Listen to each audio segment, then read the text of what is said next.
And a concerning new trend in the U.S. has emerged that it is shaking up the job markets. Major companies across the country are announcing layoffs in large numbers, and nearly 950,000 jobs have been cut this year alone, which is the highest total since 2020. And with more expected, some economists are warning that this could signal the beginning of a large downturn. Our next report gives you more. U.S. job markets are raising the alarm. In the month of September, Starbucks cut 900 corporate jobs. In October, Target followed suit, eliminating 1,800 positions. These cuts are not isolated cases. Amazon axed 14,000 corporate roles, and Molson Coors reduced its workforce by 400. While each company has a specific reason for these layoffs, there is a common thread: a growing reluctance to hold on to workers in the face of shifting economic realities.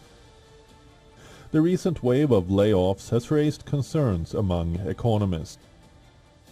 According to Challenger, Gray, and Christmas, nearly 950,000 U.S. jobs were cut through September, the highest year-to-date total since the pandemic year of 2020. That number has only increased since October.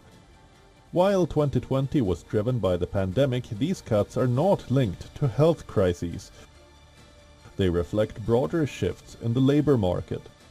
Historically, U.S. companies have been hesitant to lay off workers, often holding on to staff during uncertain times in what's been called a labor hoarding phase.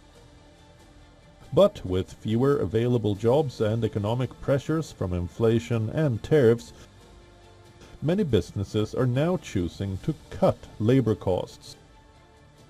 The number of layoffs is particularly high in government sectors, with nearly 300,000 job cuts reported by Challenger so far this year.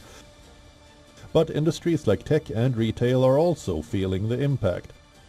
Southwest Airlines, for example, just announced its first major layoffs in history. This shift has been exacerbated by new technology, especially AI, making it easier for companies to streamline operations and reduce their dependence on human workers. And it's not just tech companies. Retailers like Target and Amazon have embraced automation in warehouses, and some are starting to automate their customer service roles as well. So what does this all mean for the job market? While many economists are cautious about calling it a full downturn, they agree that the situation is worth watching closely. The labor market is cooling, but it's not yet in free fall.